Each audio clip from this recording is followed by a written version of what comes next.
1896年，Tesla 與西屋於尼加拉瓜大瀑布參與興建的 Adams Power Station 水力發電廠正式啟用。當大瀑布的水閘打開之後，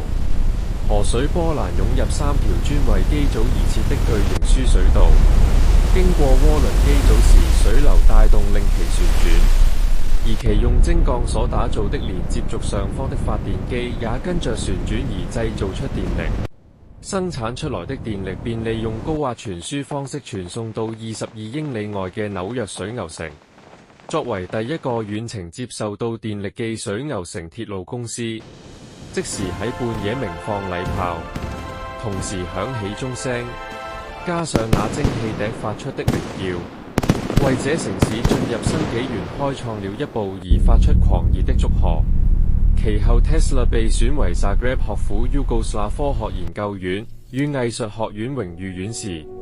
為其貢獻作出表揚嘉許。另一方面， Tesla 當年為了交流電能普及利民，更不想被商界用來打壓西屋造成市場壟斷而解除的版權費問題，西屋支付了216000美元給 Tesla， 作為了結交流電無償使用前的應付版權費，令交流電之後的無償使用於法律層面上完完全全的清除不必要的可能性因素，為後來的共享協議去圓滿解決了所有問題。1897年，Tesla 喺紐約 Ellicott Club 作出有關新落成的水力發電廠供電模式的大型演講。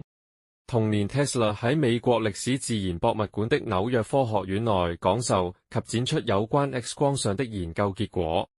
之後喺水牛城自然科學學會講授有關高頻振盪器使用於醫學用電療的其他用途。這些年來，除了大量演講、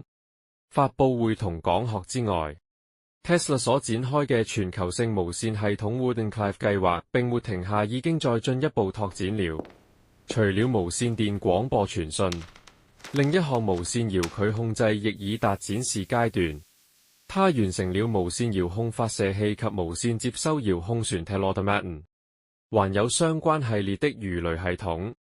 這是 Tesla 所想象出來的遠程控制無人化計劃的其中一環。在準備充足下，